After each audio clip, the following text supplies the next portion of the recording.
रमजानुल मुबारक के ख़त्म हो जाने के बाद ये अफसोस हमारे बहुत से इस्लामी भाइयों को होता है,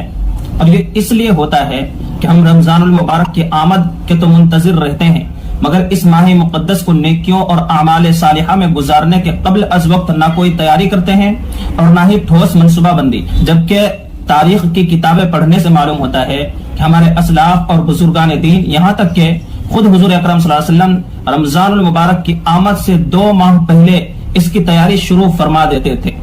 और बिलखुसूस माह शाबानुल मुअज़्ज़म में इस कदर इबादत फरमाते और रोजा रखते और ऐसा करके उसे रमजान से मिला देते थे। चुनांचे उम्मुल मुमिनीन हजरत उम्मे सलमा रज़ी अल्लाहु अन्हा फरमाती है कि मैंने हुजूर नबी करीम सल्लल्लाहु अलैहि वसल्लम को मुसलसल 2 माह तक रोजे रखते नहीं देखा, मगर आप सल्लल्लाहु अलैहि वसल्लम शाबानुल मुअज़्ज़म की मुबारक माह में मुसलसल रोजे रखते, यहाँ तक कि वो रमजानुल मुबारक के रोजे से मिल जाता।